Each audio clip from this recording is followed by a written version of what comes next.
What's up? All right. Today we are going to talk about how to address back pain, hamstring issues, all kinds of things. One of the things that most people don't understand is when it comes to back pain or having hamstring issues, it's actually attributed to your hip flexors being too tight, okay? Due to the fact that we sit the majority of our days, our hip flexors get very, very tight. And what happens is when we stand up, our hip flexors are right in here, okay? And when we stand up, they're tight and they actually tilt our pelvis forward, compressing the back. Also, when these are tight too, they reduce the neural drive to your glutes, so your glutes aren't firing like they're supposed to.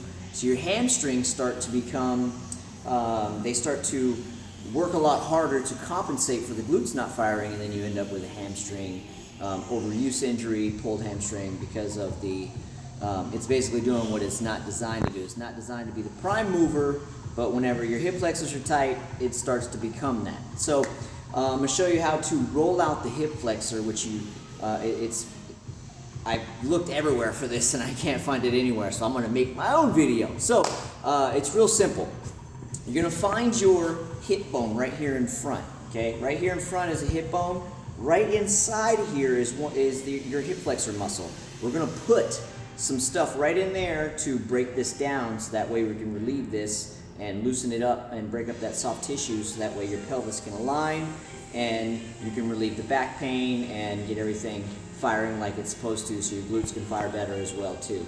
So there's a few ways you can do this. Most gyms have, you can either use a dumbbell, you can use a softball, you can use tennis balls, you can also use a kettlebell. Now all you're going to do, it's very simple. Now most 24-hour fitnesses and LA fitnesses have the different type of dumbbell, the one with the longer, wider edges here on the side of the dumbbell. Those are the ones I actually prefer, like a 15-pounder or a 17.5-pounder.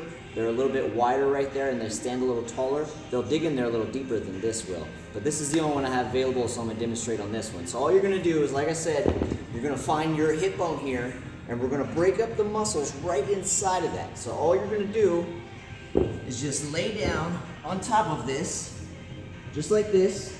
Pull this leg to the outside here, and you're just going to, right here, you're just going to kind of roll and rock back and forth.